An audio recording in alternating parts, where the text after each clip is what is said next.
Quand j'ai rencontré les personnes réelles, quand ils ont su que je m'intéressais à leur histoire et que je voulais faire un film, eux, tout de suite, ça fait tilt dans la tête. Ils m'ont dit: «Ah oui, ça va être un Spotlight à la française».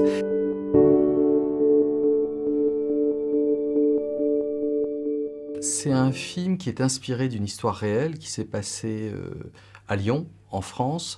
Heu, Moi, j'ai découvert cette histoire un peu par hasard. Je voulais faire depuis longtemps un film sur la fragilité masculine et en cherchant un sujet par rapport à ça, je suis tombé par hasard sur le site de La Parole libérée et j'ai lu plusieurs témoignages, dont le témoignage d'une personne qui s'appelle Alexandre, qui racontait son combat en tant que catholique pour dénoncer et faire condamner le prêtre qui l'avait abusé quand il était enfant et qui était toujours en activité.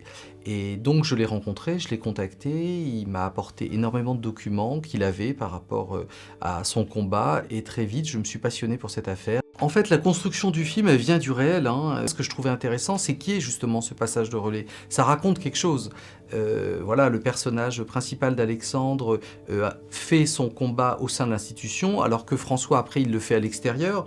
Il a compris que c'est avec les médias que les choses vont bouger, il va faire une conférence de presse. Et le troisième, c'est au sein de l'institution judiciaire. Donc les trois avaient des parcours différents, donc c'était intéressant de passer de l'un à l'autre et de faire cet effet domino, puisque le travail de l'un aide le deuxième, et ainsi de suite. Et c'est un film, effectivement, qui provoque beaucoup de débats, et tant mieux. Après, est-ce que le cinéma peut changer le monde? Je sais pas. En tout cas, il permet une prise de conscience, et le film acquiert une dimension politique, parce qu'il parle d'une collectivité, il parle de gens qui sont dans le combat, qui s'unissent pour faire avancer une cause, donc forcément ça devient politique. Mais moi, mon travail de cinéaste, ça n'a absolument pas été de faire un film à message ou de propagande.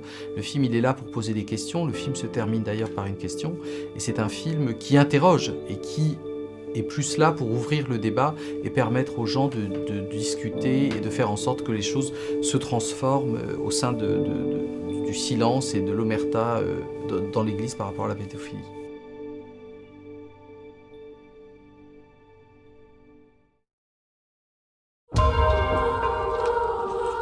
Après, il me disait c'est notre secret.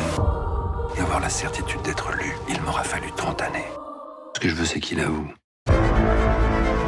Personne n'a rien fait pendant toutes ces années. Des dizaines, voire une centaine. Ah, il protège l'institution, c'est classique dans ce genre d'affaires. Et si je le fais, il y a marqué quoi sur ma gueule? Mais pourquoi tu fais tout ça, papa?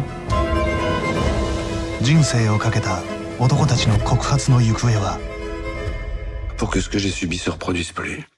グレース・オブ・ゴッド告発の時